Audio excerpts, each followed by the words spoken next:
জানুয়ারির বাজার একটা ভয়ঙ্কর দিনের সাক্ষী থাকলো। নিফটি এবং সেন্সেক্স কিন্তু প্রায় 1% বেশি পড়েছে এবং কী কারণে এই এত বড় পতন ঘটলো একদিনে, সেই বিষয়গুলোই তুলে ধরবো আপনাদের সামনে। সবের প্রথমেই আসি নিফটি 50-র অন্যতম শেয়ার এইচডিএফসি ব্যাংকের কথায়।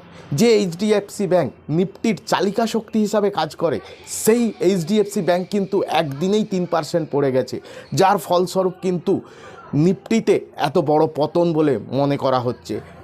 নিফটির আরেকটি বড় শেয়ার রিলায়েন্স ইন্ডাস্ট্রি, সেই রিলায়েন্স ইন্ডাস্ট্রির ক্ষেত্রেও কিন্তু 2%-এর মতো পড়ে যেতে দেখি আমরা, যা কিন্তু নিফটির অন্যান্য শেয়ারগুলোকেও নিচে নিয়ে আসতে সহযোগিতা করেছে। অন্যদিকে ফরেন ইনভেস্টারদের সেলিং পুরো জানুয়ারি মাস জুড়ে প্রায় 23,000 কোটি টাকার মতো কিন্তু তারা বিক্রি করে ফেলেছে, যার ফলস্বরূপ কিন্তু নিফটিতে বড় পতন আসছে।